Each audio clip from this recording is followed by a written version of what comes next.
right now with Bonnie. I asked 10 women today whether they wanted to do a film with me. You know what they all said? What? No. But this subject pertains to every woman out there. Yes, it does. It does. It does. It really does. Yep. And what I'm saying to her is I made a film. Let me get that right there. This? I made a film maybe about 5 years ago with 30 women. That's pretty impressive, right? It is. Yeah, it really is. And I fed them every day for 30 days. Wow. For free. Wow. That's pretty good, right? You're very generous of I'm you, very yes. well. My goal was no disease in this world. That's my goal. Great goal. And I know from my experience, there should be no disease, no crime, mental hospital.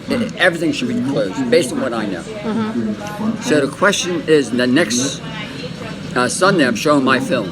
Okay. Based on this? Yes, based on my philosophy. Okay. It's not even my philosophy, it's something called natural hygiene. Okay. Natural hygiene basically said the body knows what it's doing. So I told Bonnie this when she walked in that you can call me Peggy, everybody else does. Oh my gosh. Do you want to call me Bonnie just for the rest of the Yeah, we'll call you Peggy. Okay. How do I get Bonnie from? I don't know. But go ahead. Anyway, breast cancer is the best thing for a woman. And she looked at me really surprised, I right? did. Mm-hmm. Did. I did. Shocking. Shocking. And then you've been with me like a week or 2 weeks, something like that? Yeah. Mm-hmm. And she became vegan during a couple of weeks? Yeah. Mm-hmm. Have you seen any results, by the way? Yes, I have. I feel like I have more energy. I feel like I have more mental clarity. And I feel like once in a while I'll have something that's not vegan, and I feel like I can feel that acid reflux. Okay. Mm-hmm. So anyway, I told her breast cancer is the best thing for them. And she right now she has a friend who's dealing with breast cancer. Possibly, yeah. Possibly. So I told her, what I say to you, you can share the information. Okay. Okay. Why is breast cancer a good thing? Right. Why is it? Why is it? That's a good question. That is a very good It's question. a really good question. Mm-hmm. And not too many people will say it, right? Right. I'm probably the only one who will say it, right? I bet you're right. Mm-hmm. The basic assumption is the body makes mistakes. Mm-hmm. The body never makes mistakes. Mm-hmm. The same intelligence you see, talk, walk, the same intelligence that will protect you at all times. Mm-hmm. Everything's based on one word. You know what that one word is? What? Love. Love.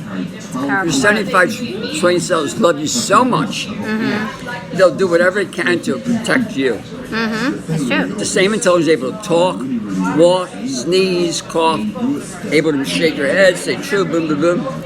It never makes a mistake. Uh-huh. Number one. Number two, it always knows what it's doing. Mm-hmm. Always. I mean, there's never a mistake. So say, for example,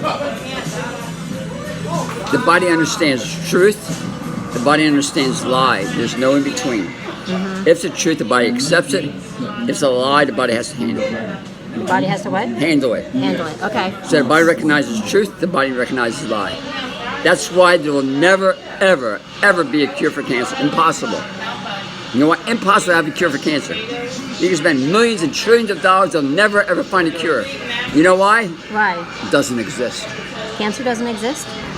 A treatment for cancer does not exist. Okay. Now the question is, what is the truth? What is the lie? And why it won't, based on what I know, there will never be a cure. And why cancer and cancers prevail. Number one killer among children, known fact. I think it's one of the best, it's probably the number one killer in the world, I think. Isn't it? I think so. I wouldn't be surprised. Past heart disease. Yeah. See that girl right there? The hat? Are you want to be in a film, young girl? You want to hurry up? You want to be in a film? You want to be in a film? Do you? No? Are you sure? Honey, you want to be in a film? No. I didn't know I was going to be in a film. What? Do you want to be in a film? No. Okay. Anyway, the body recognizes truth, the body recognizes lie, there's no in between. Mm-hmm. If it's the truth, the body accepts it. If it's a lie, the body has to handle it. Mm-hmm. That's the cause of all diseases. Mm-hmm. If you look at this book, and you can read it. Mm-hmm. See that? Mm-hmm. In order for the body to accept anything, it has to meet 6 requirements. Okay. What are they? Glucose? That means 85% of our body needs based on glucose. Uh-huh. As soon as you cook a food above 115 degrees, it's dead. It means no vitamins, no minerals. It's dead. Right. What does your body does do with dead material? Has to get rid of it. What do you say? I said it has to get rid of it. And if you can't get rid of it, then what it has to do?